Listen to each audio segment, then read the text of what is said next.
Okay. So we have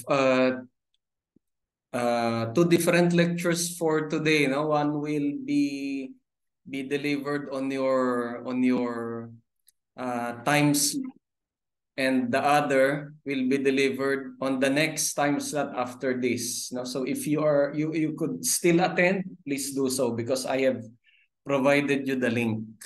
Okay, so from today, this will be our system. No? So we will assign topics. No? And in order for me minsan kasi nakakalimutan ko no pag nagle-lecture ako ng 2 beses. So to avoid that, I will just have to lecture once, no? Lalong-lalo na pag recorded, pwede naman i-record yung lectures, no? So gawin na lang natin 1 beses, and then for those of you who could attend the other lectures, I will just give you the link and you just enter the online session. Okay? So today we will be starting our history and philosophy of science. Yes, Rico. Good afternoon po. So if pag-attend po kami mamaya ng lecture for the next topic, does it mean na kailangan po na ay mag-attend pa po kami ng synchronous on Tuesday next week po? Ano yun? Pag may time kayo mamaya, pag libre kayo, mag-attend lang kayo. And para dun sa mga hindi makaka-attend, i-record naman natin yan at ilalagay natin sa BLE. Okay, so from now on, Tuesday and then Okay, sir. Thank you po. Thursday and then next week, no, ganyan na yung sistema natin. Okay? Malinaw ba? Okay? Yes po, sir. Thank you po. Okay. So anyway, I do not require you to attend, no? Optional ito, pero mas maganda na nag-a-attend kayo. I highly encourage you to attend even the online lectures. Okay? So, start off with the Greeks. Bakit Greeks? Kasi by tradition, no? Whenever we are talking of the different topics pertaining to the ones that developed in Europe, palaging at least formally dun sa Greek phase nagsisimula, no? Or Hellenistic phase.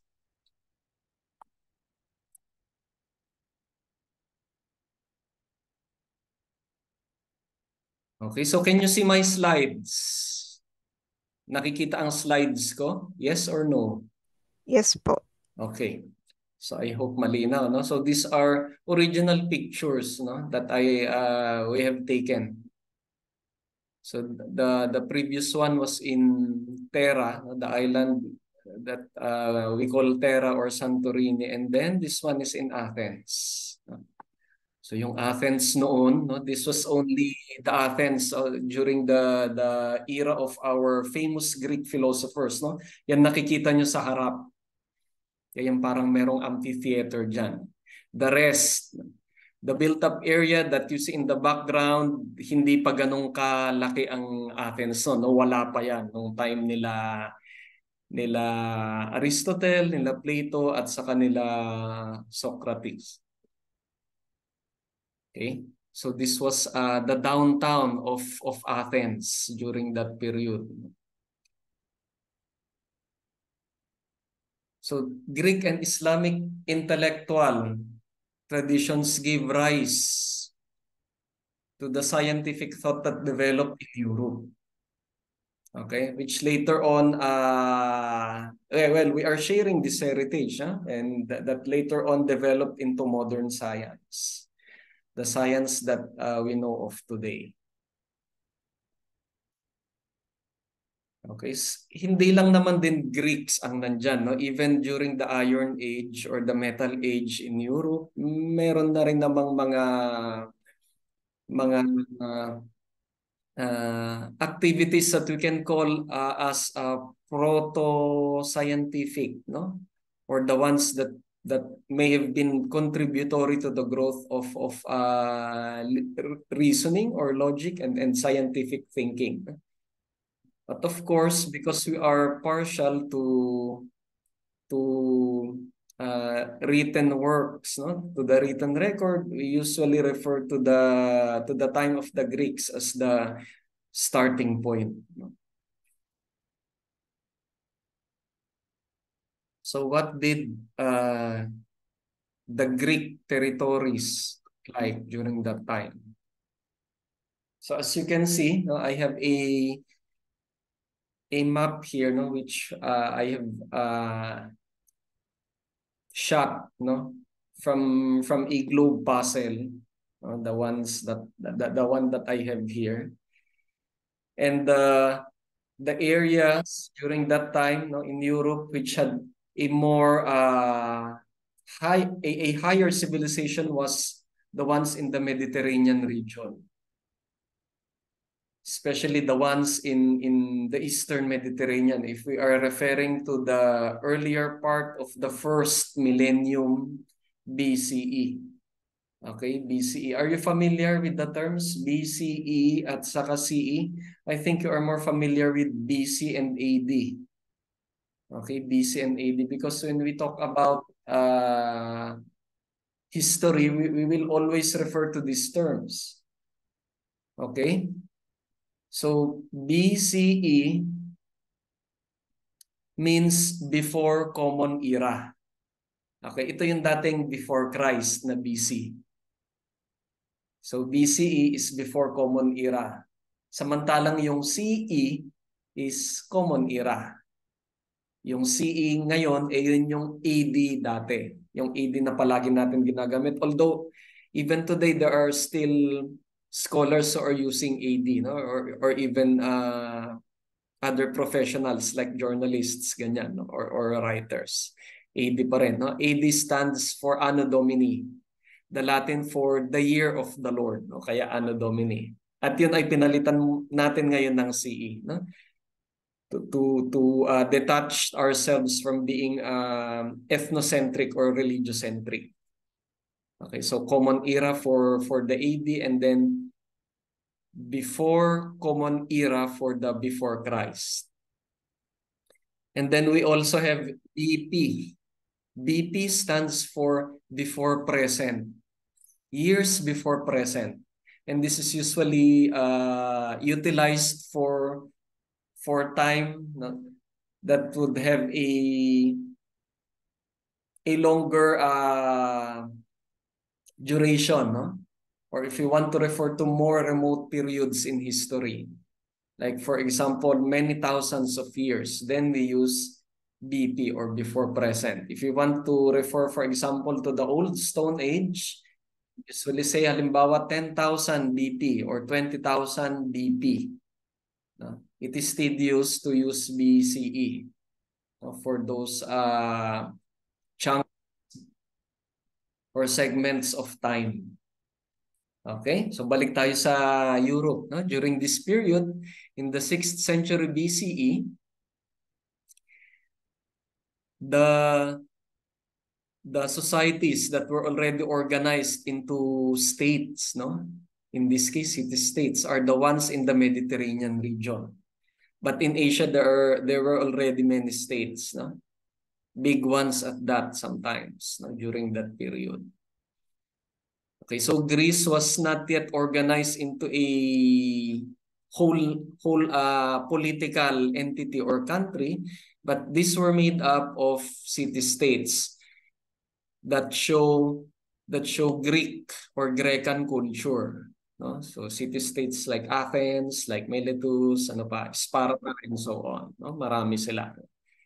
And as you can see in the map, these Greek territories are situated on a peninsula surrounded by many islands, parang Pilipinas din, no? So you could see those some of the city-states would be found on islands. Kaya maraming mga ganap, no, dun sa mga islands during that time. They were surrounded by other states like the Achaemenid Empire, no? Persian Empire, and so on, no? Even Egypt during that time, no? Pero Egypt was already in decline. Okay? So maraming ganap din nung panahon na yon, no? But of course, in Europe, they would focus on the Greeks.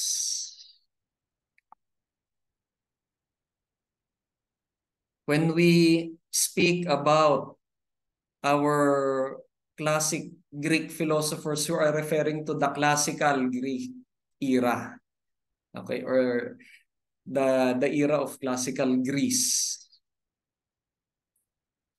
which means around 600 to 500 BCE, no, yung mga panahon na yan.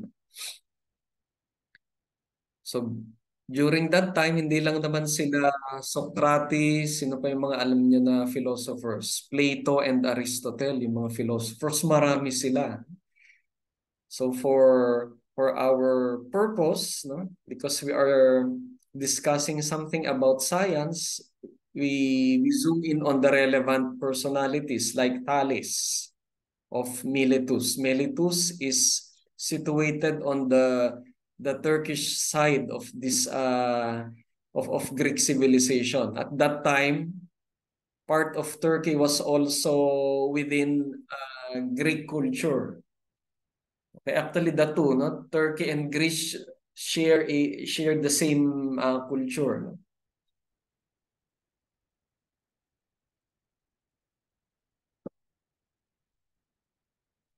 Okay, so Miletus was on that area, no, on that side.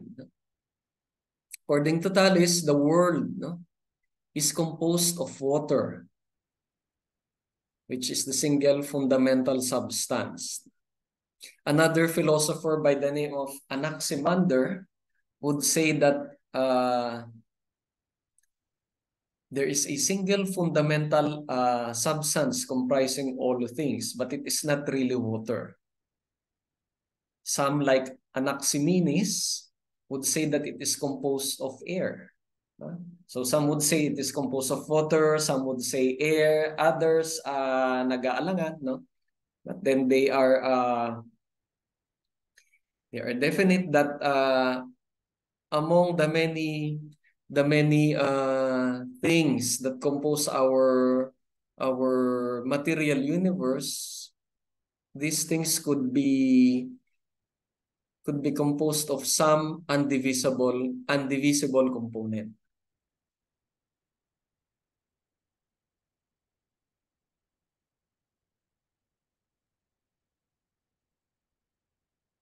For Xenophanes, earth naman. So ano yung mga sinabi natin? There is water, there is air, and there is earth, which is the basic substance that comprise all of the material world. For Heraclitus, apoy naman, fire.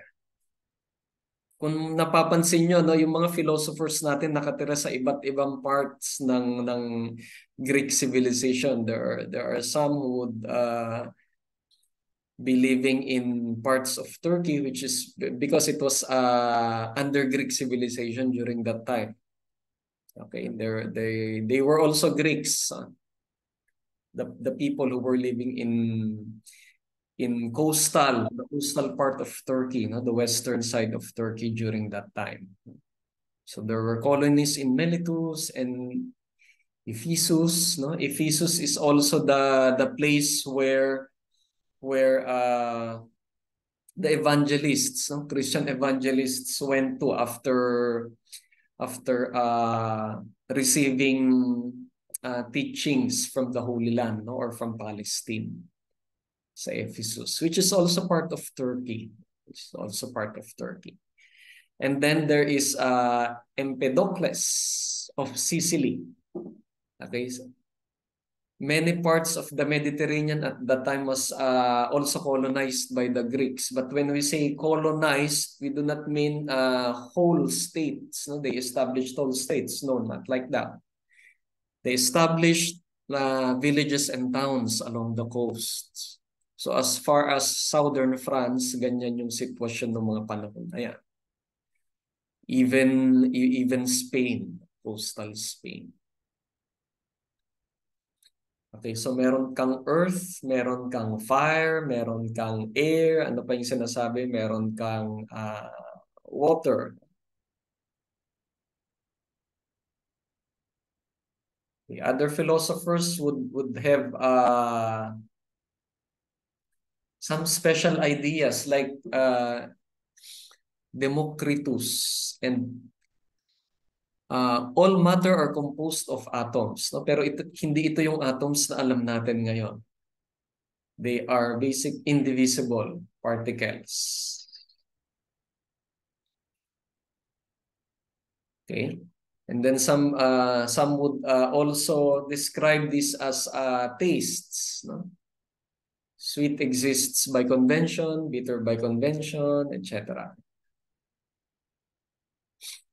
Okay, so while the others would philosophize on the composition of the world, others would philosophize about why things are there. So for example, the phenomenon of cause and effect. For example, Eusebius of Thrace. Thrace is the European part of Turkey. Okay, so it is situated in today's Istanbul, no, the city of Istanbul. Okay, so nothing happens in vain, but everything for a reason and by necessity. So some of these philosophers would invoke the concept of a divine being as the cause for all. No? Some would not really emphasize on that, but some would love to emphasize on that. Parmenides of Italy says that change and variety in nature are all illusions. Okay, so they have special special thoughts about the universe, about the world around them. So these are nice to know. No? But it is sufficient that we remember how the Greeks thought of the material universe as comprised of indivisible particles, either no, in the form of basically air or water or fire or earth.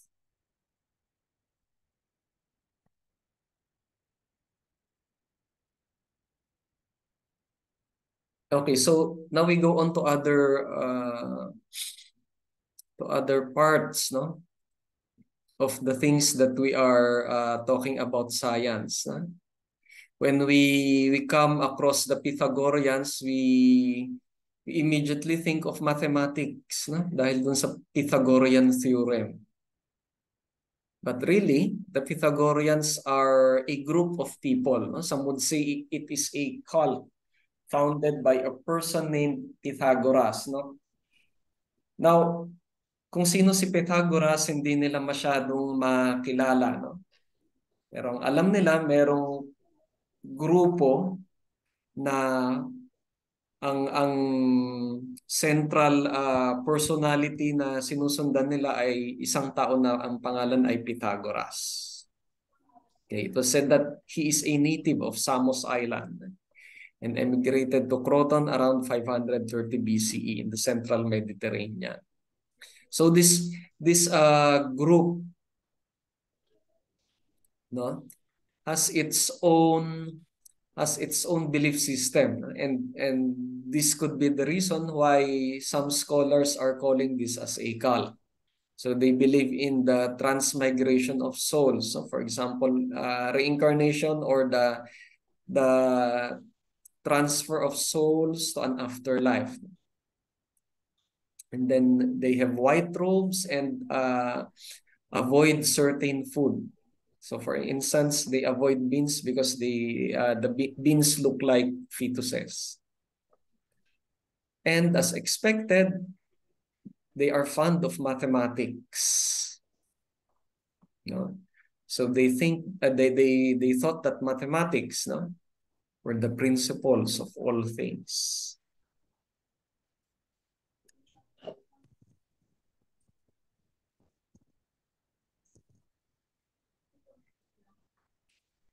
the reason why they have this love for mathematics may have been their observations, no,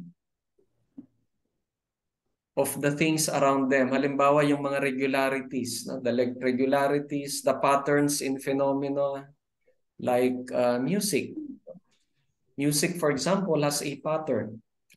You cannot qualify a sound to be music if it doesn't have a pattern. Tama ba ako? No? Especially those who are into the arts.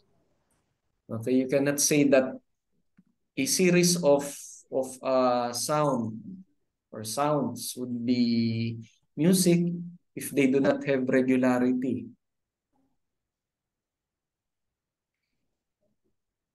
Kasi kung hindi ganon, noise lang siya. Diba? Eh, dito natin nakikita, no? So, most of the things found in the universe, not only music, ano pa? Sometimes, if we look into outside our window, we can see the sun, no? The rising and the rising and setting of the sun, the rising and the setting of the moon, no? The movement of the stars. They are in patterns. Okay? Kitang-kita natin yan. Even the temperature change and the wind change, no? Which is according to seasons. At sumasabayan dun sa mga pattern ng yung paggalaw ng araw. Okay, so we see all these things. When we go to the sea, we can notice the fluctuations of the tide, no? Kung kailan nagkakaroon ng high tide at low tide, ganyan, no? Merong regularity din sa oras, madalas ang low tide at saka high tide. Okay, so this goes the same for what the Pythagoreans have been noticing during their time, no? Of course, we all know the theorem that they have championed na ginagamit natin madalas sa trigonometry. Okay, so we also like to mention here that the deductive approach in mathematics is partly influenced queries about the natural world.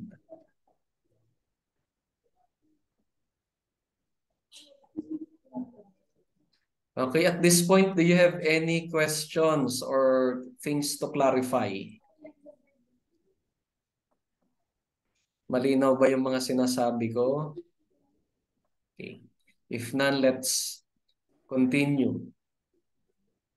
So unang-una sa kanila, no, ang pinakamatanda doon sa tatlong philosophers, no? Sino ba yung tatlong philosophers natin? Si Socrates, si Plato at saka si Aristotle. Okay? Socrates, Plato at saka Aristotle. SPA. Si Aristotle yung pinakabata. Si Socrates hindi siya masyadong interesado sa natural world, no? More of human affairs, human behavior, no? Mas yung dalawa yung medyo interesado sa natural phenomenon. Especially si Aristotle. Okay? So they have developed their philosophical school. So for example, for Plato, you have this idea of the four fundamental elements. And that this were appear in polyhedral forms. Okay? So meron din siyang reasoning, no? But of course, during that time, no, they are not really into experimenting yet, no? Hindi popular yung mag-observe at mag-experiment during that time, no? But they are really into putting forward grand explanations of things around them. So for example, if they want to talk about a phenomena and explain why this and that would be so, They would pull in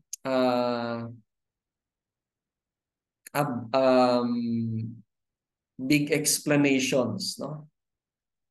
Most of the time abstract, no?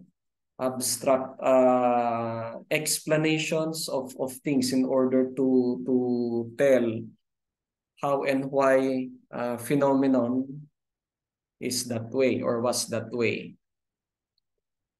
Halimbawa si Aristotle, ano?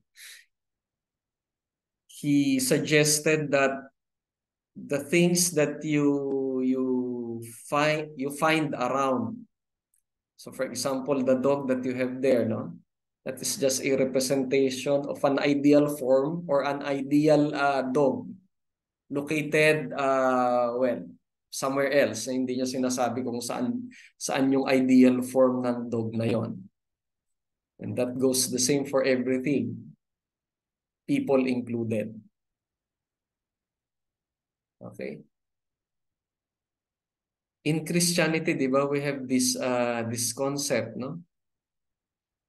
It have been told to us that you are representations of God. There is an ideal form of us. So generally, sects, Christian sects have these kinds of ideas. Aristotle, in contrast, believed that objects and their respective forms exist in our world and that objects are made of themselves and their forms. So for Aristotle, walang ideal form. Si Plato lang ang nag-iisip ng ganyan.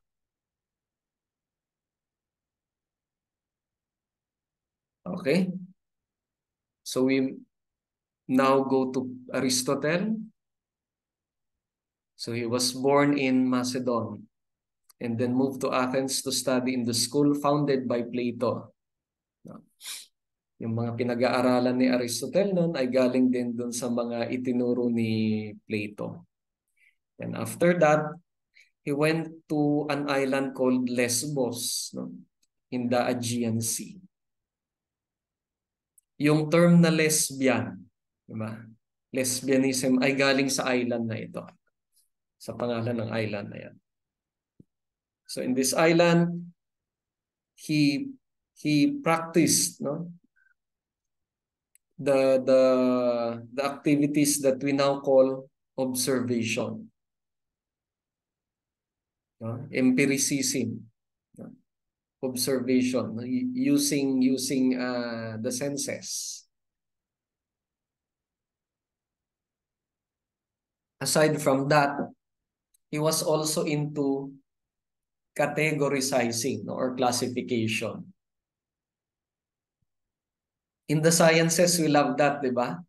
Hindi lang naman tayo nag-o-observe. Pansinin nyo, no? Especially for science majors. Actually, not only science majors, halos sa lahat. Ganyan. No? We love to categorize things. Kunyari, what are the kinds or what are the types of this and that, no? In order to make our studying of that phenomenon easier. We do this, no? We classify. In biology, for example, they classify living things, so plants, animals, no? They group together certain animals from all-encompassing taxonomic groupings into restrictive groupings. Ganon din sa chemistry, no? When you talk about chemical compounds. Ganon din sa geology when you talk about rocks, no? Igneous, metamorphic, sedimentary.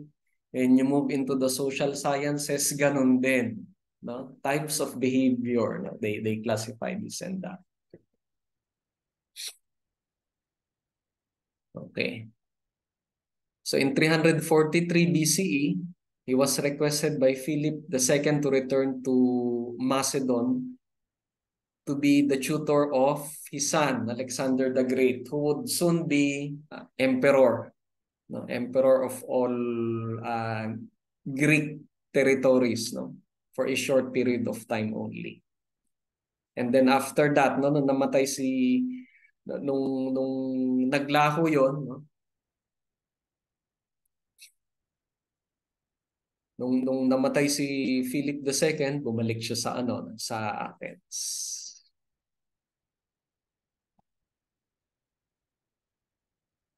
So he produced knowledge for its own sake.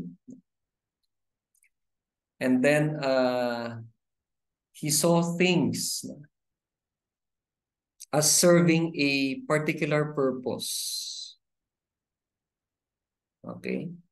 He saw things serving a particular purpose. He thought that things either exist by nature or from other causes. And because he prioritized more the study of those that exist by nature, he did not think of testing or doing experiments.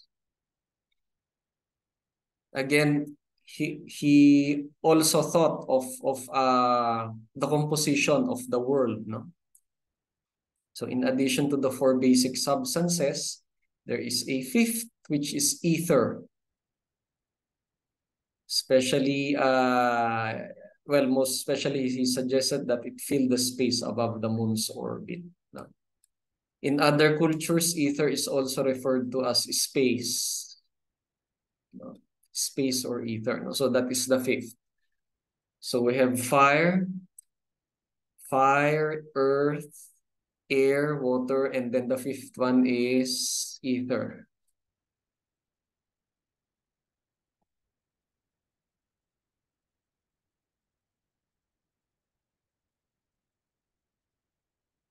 Included in his observations, he noticed things fell to the ground. No? He always took note of movements. At meron siya mga explanations dyan. So for example, objects fall to the ground because the place of the earth is downward, no? The earth element, which is one of the basic basic components of the material world. And that sparks flew up because of the fire element, another basic element, okay? Another basic component.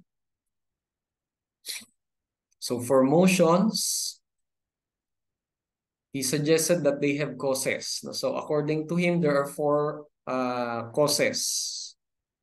The first is material as composing the object, and then the formal cause would be the arrangement of substances that creates the form of the object. The efficient cause would be talking about the agency that is responsible for moving and arranging the objects that would comprise the object's existence. And then the final cause,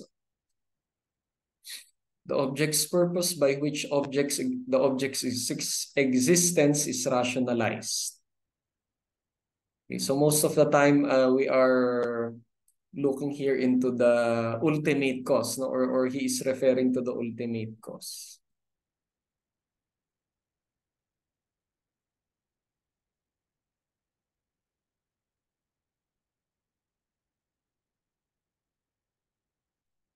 Okay, so this is another important concept, no? The concept of teleology or teleological reasoning.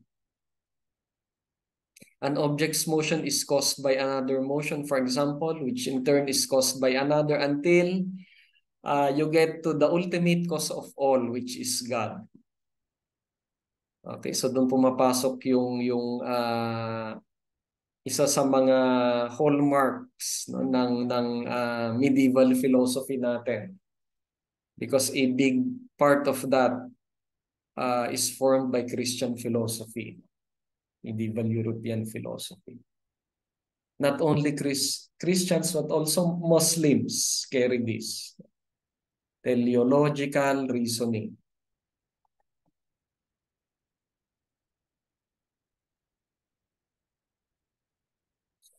Okay, another school is the atomist school. And they believe that the world is a void space and that atoms go through it moving in straight lines. And then the fourth is the Stoa school, founded by Zenon. And the members here believe that there is pneuma, no? It is an ether-like blending of air and fire suffusing the cosmos. Again, a mixture of the basic elements. Okay, so we want to emphasize here, no, that these schools do their argument, no, and reasoning, no, through putting forward abstract, no, narratives in order to explain phenomenon, no, or abstract reasoning. And well, partly doing bits of observation of everyday phenomena, although it is a prototype of the observation that would be done by the later scholars, no, of the later eras. Okay, so abstract reasoning and incompletely validated observation. That would be the things that were being used during that time in their arguments. So hindi pa noon yung mga mag-experiment sila, or they would really go deep into observing things and following up these observations, no? Hindi pa sila ganon, no, dun sa classical era ng Greece.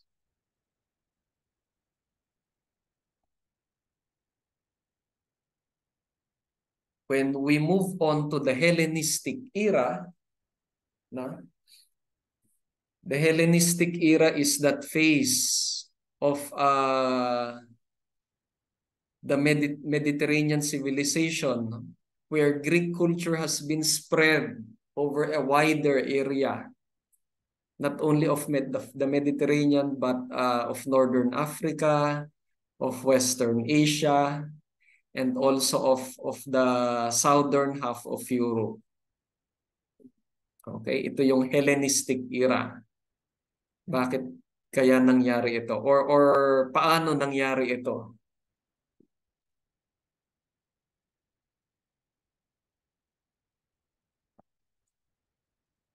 This was primarily brought by the conquests of Alexander the Great. Okay, if you can remember from your history, no? I don't know if they have you have already come across this, no? Baka sa high school.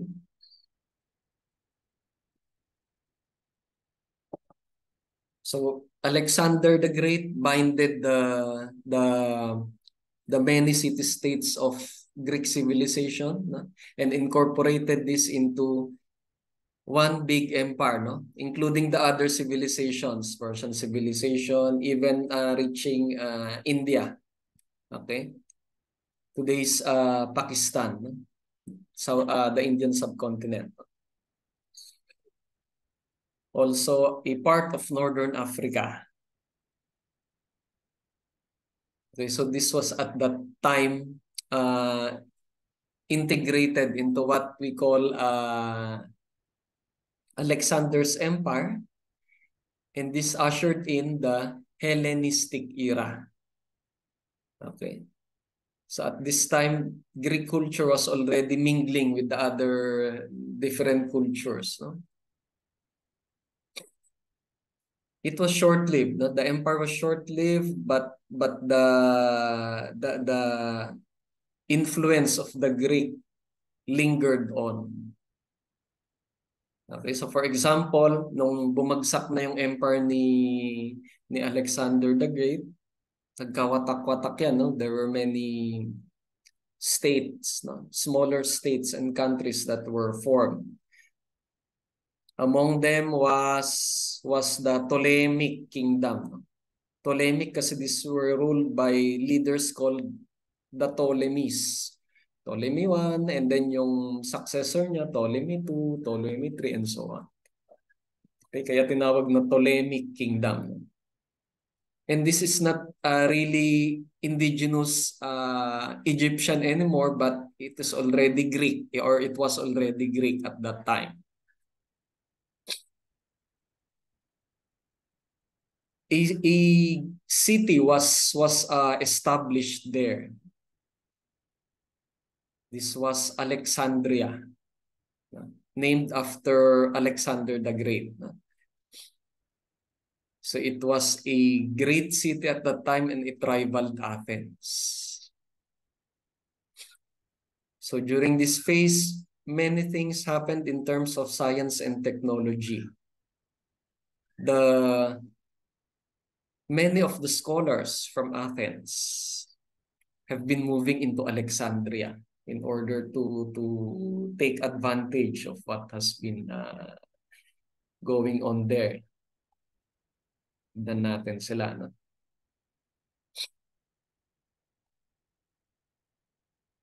So for example, Strato is a member of the Lyceum in Athens and was called to Alexandria by its leader, Ptolemy I, to tutor his son. So little by little, the scholars from mainland Greece, no, or Europe, many of them transferred to Alexandria, and they were responsible for the blossoming of science and also of technology there. For example, yung I don't know if you have read about the Great Library of Alexandria, no? Which is one of the wonders of the ancient world. Nandito yon sa Alexandria. And at that time, all the important materials of Europe, of the Middle East during that time was in that library, which unfortunately burned. No? It was burned down. So isa lang yun. No? Other things, no, would be the museum in Alexandria. So this was also a center, no, a hub of intellectual activity. Okay, so Strato was one of the contributory personalities, no, to this development in Alexandria. So for example, one of his musings would be noting that a falling body from a greater height it makes a greater impact on the ground than a falling body from a lower height. So many of them have been philosophizing about physics, halimbawa gravity.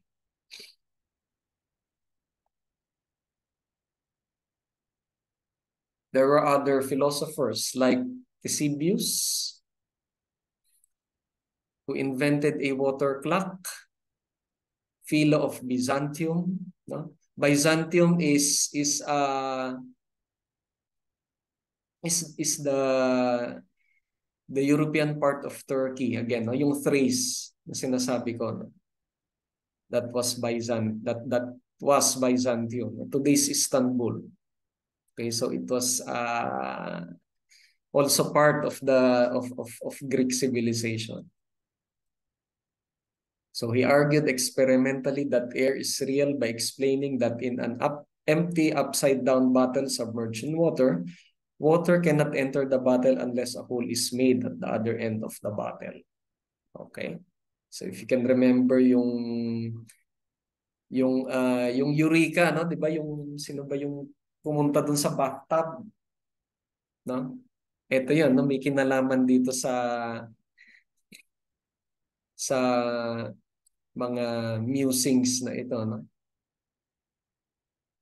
About matter occupying space. Another philosopher would be Apollonius. So these philosophers, generally we associate them with physics and geometry and mathematics because they were good at it. No? And their kind of mathematics allowed them to do such investigations, which developed further during the establishment of Alexandria as an intellectual hub. Okay, so not only that, no, there was an explosion of proto-scientific knowledge and also the application of this no, in technological forms.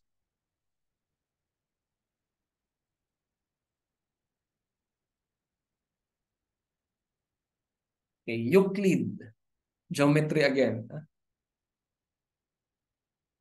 So physics, ano pa? Geometry, yung physics about forces, gravity, also optics. No? Mahilig sila ng ganyan. No? So these are nice to know. No? I'm just adding it there so that you can read it.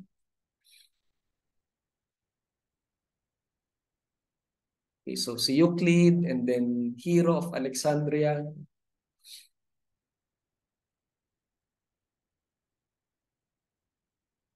The form of mathematics that they have during that time was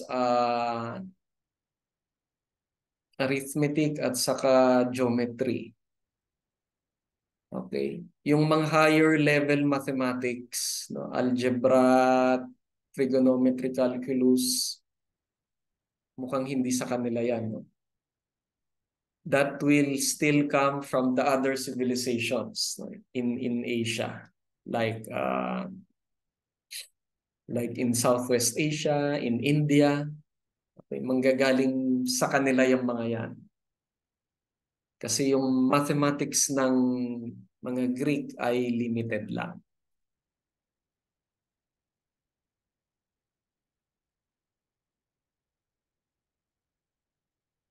Okay, so this is the famous person no, associated with that bathtub displacing with the displacement of water. Okay, Archimedes and then Hipparchus.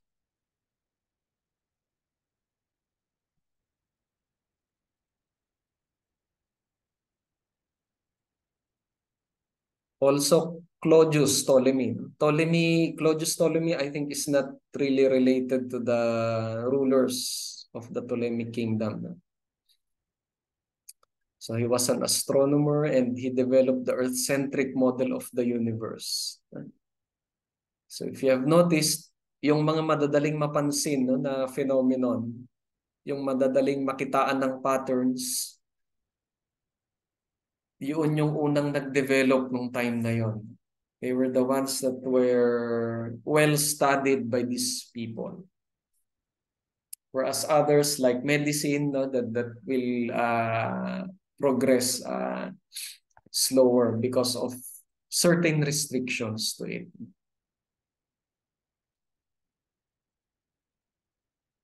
So at that time, no, ancient men would think that they are the center of the universe. No? Even up to the early medieval period of Europe, this was still the thinking, especially with the progression of Christian philosophy. That man is the center of everything.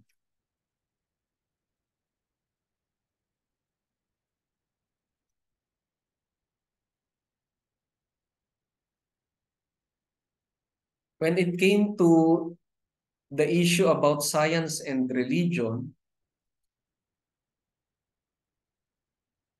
the states during that time, no, were not all of them were allergic, no, or allergic to atheists.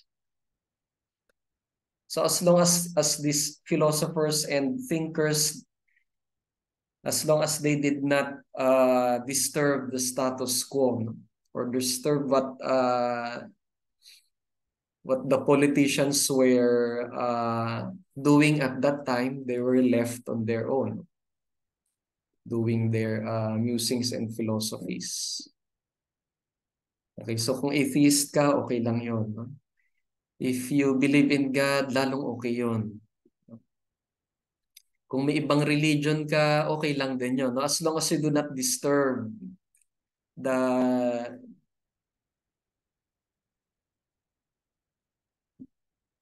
order of things. No? So for example, during the time of the Romans, no, yung mga Christians, some scholars would say that the Christians, so which were a minority then, have been persecuted because they have a religion or they have a belief system different from the mainstream Roman society. But then some scholars would argue that perhaps they were already at the point that they were disturbing, no, the order of things in the Roman Empire. Lalong-lalo na halimbawa that during that time, of course, many civilizations during this time already were not into cannibalism. And then the Romans would be hearing that the Christians were eating the body of their God or drinking the blood of their God. No? So ano talaga yan, no? Magtataka. So these things, when they appear to be doing something, no, and disturbing the natural order of things in the state, then that is the time that the dominant society, especially the ruling elite, would do something on them.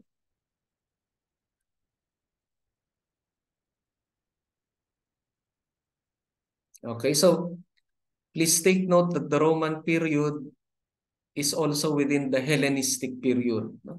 Because it is a continuation of Greek culture. Although the Greek states at that time were already incorporated into the Roman polity.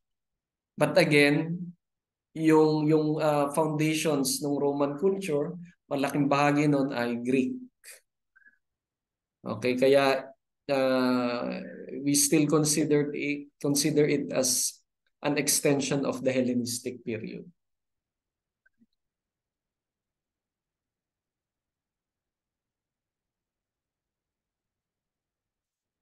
Okay, so the progress in the different fields of inquiry. In astronomy, this was the field that saw the fastest development, because you can readily see the things that are within the subject of astronomy, physics, optics, about the heavenly bodies and so on.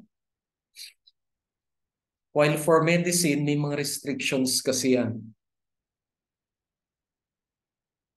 So for example, how they explain the composition of the human body would also be related to how they see the composition of the natural world, diba?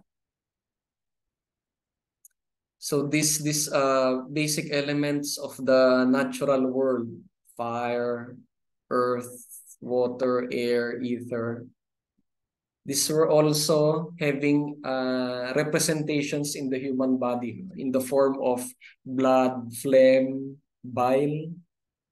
Okay, and this should be in their proper ratios or proper amounts in order for a human individual to be considered healthy. Otherwise, if there was an imbalance, then you would consider an individual to be having a disease. Okay. So si Hippocrates ang unang ang naghain niyan, no? The theory of the four humors. Okay, so that the body was made up of phlegm, of bile, of blood, no? Yung Hippocratic Oath, no? Yun yung nire-recite ng mga nakakapasa sa board exam ng medicine, no? Pagka nag-oath taking na sila sa halimbawa sa PICC, no, or some other place, ito yung ano, yung nire-recite nila.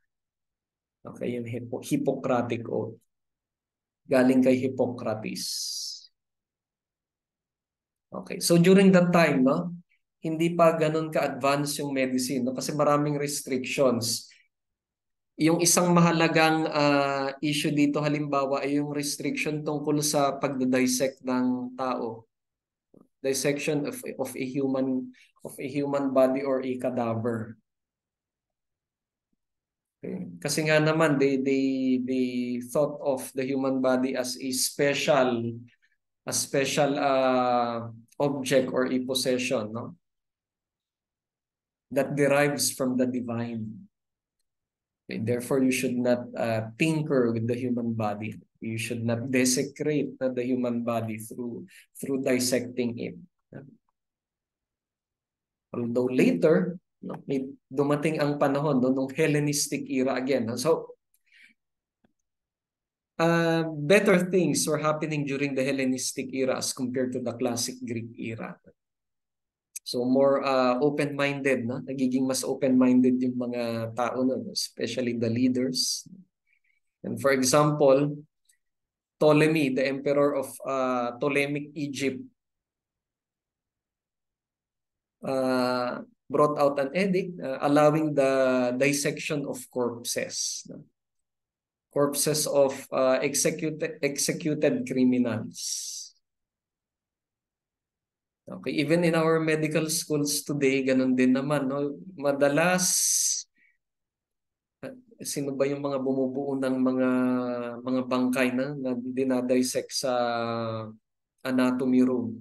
Ito yung mga unclaimed bodies in the hospitals, also in our prisons, no, yung halimbawa yung believed prisons, if the relatives do not claim the body of their loved ones, they will send it to the medical schools.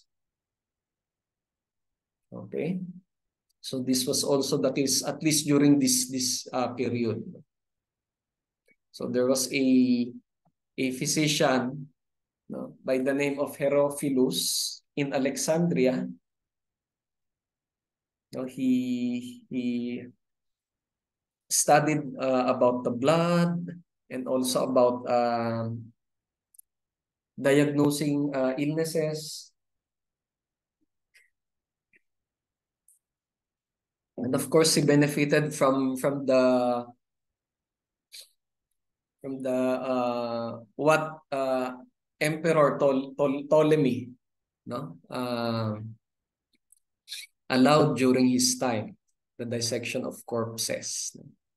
He even went far to dissect live human bodies, no, live people, which should be a no-no, no. Although during World War II, no, minsan nagawa yan on prisoners of war. No? At yung mga gumawa niyan, no, they were subjected to trial, no, for crimes against humanity. Okay, so come the Roman era, no, the time of Galen was already the Roman period. No? And at that time, the Roman religion banned the dissection of the human body, no? Human cadavers. So he was limited only to animal dissection. Although he can still see human bodies in the form of corpses, no? Of people who died from gladiators who died in the Colosseum, or maybe even minorities like Christians. who have been put up on show, no, in the Colosseum. Okay, but at this time there were more restrictions that were going on until the medieval age in Europe. Okay, so why it was called the Dark Ages, no, in Europe, no, is because of darkness in terms of knowledge, no? Darkness in terms of narrowing the mind, no? Because of the contribution of the dominant philosophy during that time.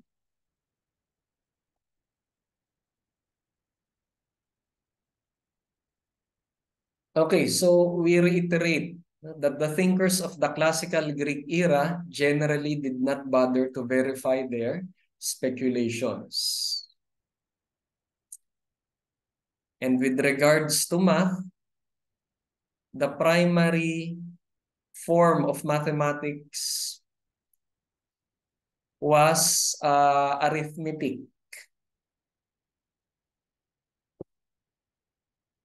Okay, wala pa yung mga algebra noon, no? The ancient Greek concept of numbers seemed to be limited to rational numbers, no? Otherwise, they used geometry to express irrational numbers. Okay, so yung technology during this time ay consequently hindi rin ganun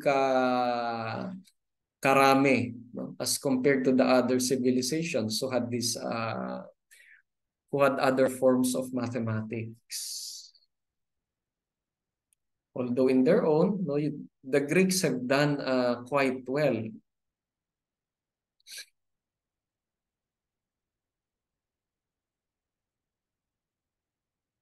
Okay, this is just to show you the comparison. And it is important to take note of this. The comparisons between scientific thought, or the development of scientific thought in Athens and also in Alexandria. That in Athens, when they try to explain things, they would pull out a theory that would be comprehensive. Okay, it would be comprehensive, but not really getting into the details of the hows and whys, no? While in Alexandria, it is piecemeal. And when we say piecemeal here, there is the idea of being reductionist. Okay, we try to examine things by compartments, which is a contributing factor to the growth of how we do science. Okay, so according to scholars, this started in Alexandria. Okay, when it comes to the way of explaining things based on the Athenian activity of providing a comprehensive theory, consequently, this would be putting forward first principles only. Okay, the positing of first principles. While in Alexandria, they try to corner or zoom in things. For example, they would try to express it mathematically if they can.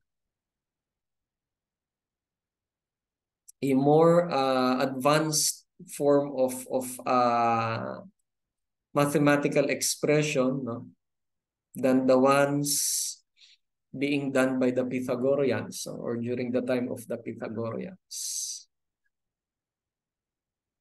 And then when it comes to the use of phenomenon to support an argument, for the Athenians, empirical phenomena are selected as examples according to their capacity to validate the principles posited. While in Alexandria, empirical phenomena serve as starting points only for mathematical analysis. So kaya nga piecemeal, no? Piecemeal. And then after that, when they get results, they could investigate further. They do not just stop at the initial phase of consideration.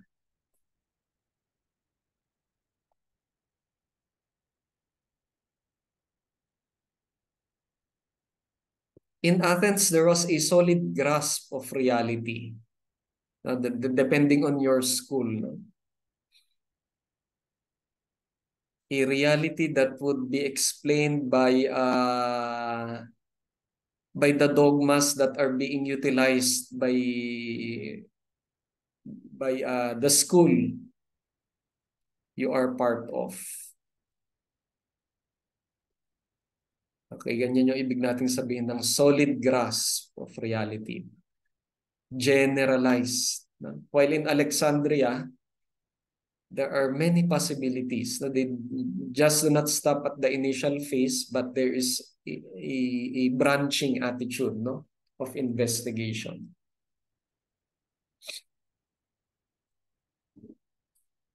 With regards technological application, for Athens, it is knowledge for its own sake. No? And according to scholars, they are happy with it. No? While in Alexandria, the trend is to apply this. No? You do not just stop at gaining knowledge, but you apply this to make technological forms. Okay? I think even until now, no, meron pa rin tayong high regard for, of course, no, yung mga basic sciences natin as compared to our applied sciences. Diba? So for example, when we say physics as opposed to engineering, ganyan. Although mas matunog yung engineering, pero ang isipin natin sa kumukuha ng physics ay mas matalino siguro. Correct me if I'm wrong, no? Pero minsan parang mas mataas pa rin ang paghanga natin dun sa mga learners ng pure sciences or pure disciplines. There's this story of ours. Meron kaming kaibigan na meron silang anak, no? Pero ngayon college na yung anak nila.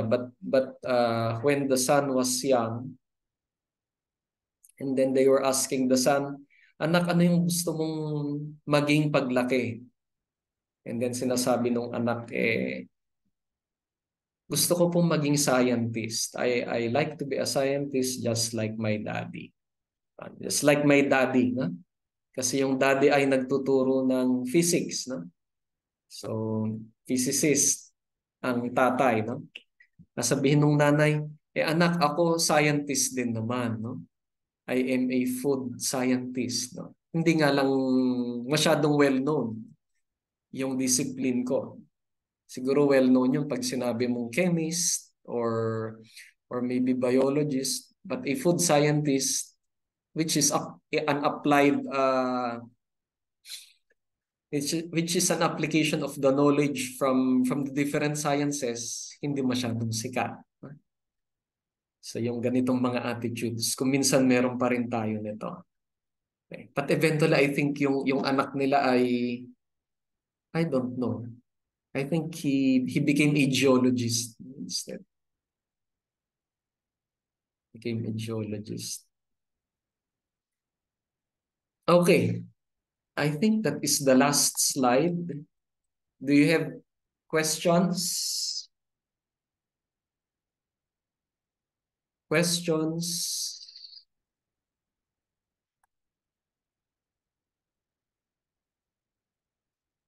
None so far po, sir. Wala. Okay. Malinaw ba? If you have any questions, you can ask me. You can ask me in the email siguro. Or maybe you can ask me in the other sessions if we have time. If we have time discussing that when we discuss the other topics. Okay. So for those of you who can still attend the next session, no, the 4:30 to 6 o'clock session, which is on early Islamic philosophy and science, please do so. Okay? So from now on, lahat ng pwedeng makapasok ay makakasama nyo dun sa na yan, sa mga sessions na yan.